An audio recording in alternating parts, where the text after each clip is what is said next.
یہی انبیاء کو یقین ہوتا ہے کہ ہمارا کام راستے پہ آنا ہے، ہمارا کام راستے پہ قدم رکھنا ہے۔ راہیں بنانا تو اللہ کا کام ہے، راستے کھولنا تو اللہ کا کام ہے۔ آپ نے اپنا کام کر دیا اور اسی لمحے اللہ نے راستے بنا دیے کہ ابو جہل نے دیکھا کہ آج محمد صلی اللہ علیہ وسلم بڑے مغموم۔ اچھا اس وقت تو خود تھے، لیکن وہاں یہ پریشانی تھی کہ کیسے، تو اس نے چہرہ بھاپ لیا، آیا کہنے لگا کیا بات ہے؟ آپ حتیم سے ٹیک لگا کر بیٹھ گئے تھے اور سوچ رہے تھے کہ کیا پلان کیا جائے، کیا پروگرام کیا جائے۔ اتنی دیر میں ابو جہل خود آ گیا، کہنے لگا کیا بات ہے؟ اور آج ابو جہل کا بھی موڈ پتہ نہیں کیسا تھا، اچھا کہنے لگا بھتیجے، صرف مذاق اڑانا چاہتا تھا۔ اس نے کہا بھتیجے کیا بات ہے؟ آج بڑے خاموش خاموش ہو، آج کچھ نہیں کر رہے، کیا کوئی نئی بات آئی ہے؟ اس نے استہزاء کیا، کیا کوئی نئی بات آئی ہے؟ بس یہیں سے وہ راستہ نکل گیا۔ آپ نے کہا ہاں نئی بات، اور ایسی نئی بات ہے کہ تم سن کے دنگ رہ جاؤ گے۔ تو اس نے کہا کہ کیا بات ہے بتاؤ مجھے۔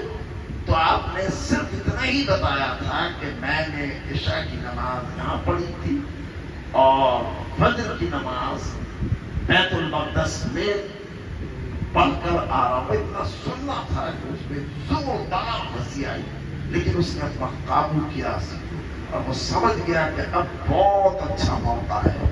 اب یہ جو ہم ان پر الزام لگاتے ہیں کہ یہ مجنون ہیں، یہ دیوانے ہیں، ثم معاذ اللہ، اب تو کوئی مشکل ہی نہیں ہے اس الزام کو بتانے کی۔ اور اس نے فوراً سوچا کہ اور کہا کہ اے محمد مجھے بتاؤ گے، جب اچھا مجھے بتا دیں تو کہ میں سب کو بلا دوں۔ یعنی وہ جو تھا نا کہ کیسے، وہ خود اس نے انہوں نے سب کو بلا دوں، اور آپ نے کہا کہ ہاں سب کو بلا دوں، ہاں سب کے ساتھ۔ تو اس نے خود ہی پورے مجمع کو جمع کر دیا، یعنی جو مشکل تھی کہ کیسے، وہ کام اللہ نے کر دیا۔ اور اب ابو جہل بڑا آگے بڑھ کر کہنے لگا ہاں کہو نا، ہاں بتاؤ نا جو تم مجھے۔ اور اللہ کے رسول بالکل بے خوف ہو کر پوری بات بتا دی اور کہہ دیا کہ میں راتوں رات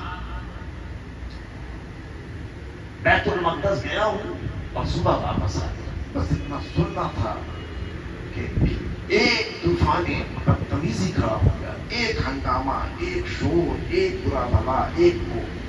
اور ادھر اس نے مزید یہ کام کیا کہ اس نے اپنے ایک اہلکار کو ایمان دلانے کے لیے محمد رسول اللہ صلی اللہ علیہ وسلم کے ساتھیوں کو پیچھے ہٹانے کے لیے اس نے بھی سب سے بہترین ساتھی اور عزیز ساتھی حضرت ابوبکر صدیق رضی اللہ تعالیٰ عنہ کے پاس بھیجا کہ جاؤ وہاں جا کے جلدی جاؤ اور ان سے جا کر یہ بات بتاؤ، اور بتانا نہیں، ان کو پہلے پوچھنا ان سے۔ تو وہ ویسے ہی گیا، اس نے پوچھا کہ یہ بتائیے کہ اگر کوئی شخص یہ کہے کہ میں راتوں رات بیت المقدس گیا تھا اور ابھی آیا ہوں، تو اس کی عقل اور اس کے ذہن اور اس کے خیال کے حوالے سے آپ کا کیا تبصرہ ہوگا؟ جو تبصرہ ہو سکتا ہے وہی تبصرہ حضرت ابوبکر صدیق نے کر دیا۔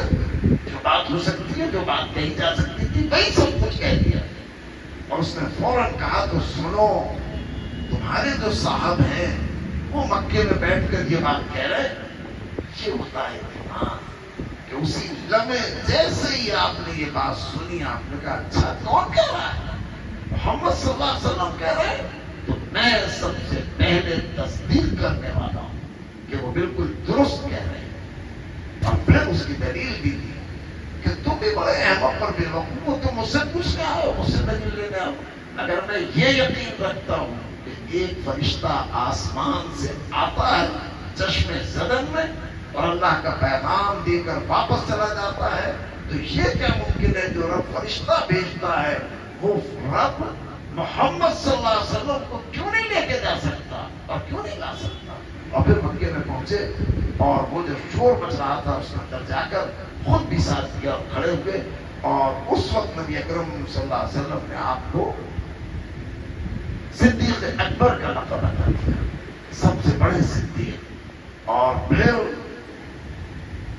وہ موقع تھا جب نبی اکرم صلی اللہ علیہ وسلم کو پھر آپ نے بعد میں اپنے صحابہ میں پورا واقعہ بتایا کہ میں کیسے گیا اور کیسے مسجد اقصی میں کس طریقے سے بیت المقدس میں 1.25 انبیاء کو جمع کیا گیا تھا، کس طرح میں نے وہاں امامت کی، اور وہ ساری چیزیں. اور دوسرے یہ کہ یہ بات بتا دی گئی کہ اب امامت اور خلافت بنی اسرائیل سے ختم کر کے، ان کو معزول کر کے اس امت کو وہ مقام عطا کیا جا رہا ہے.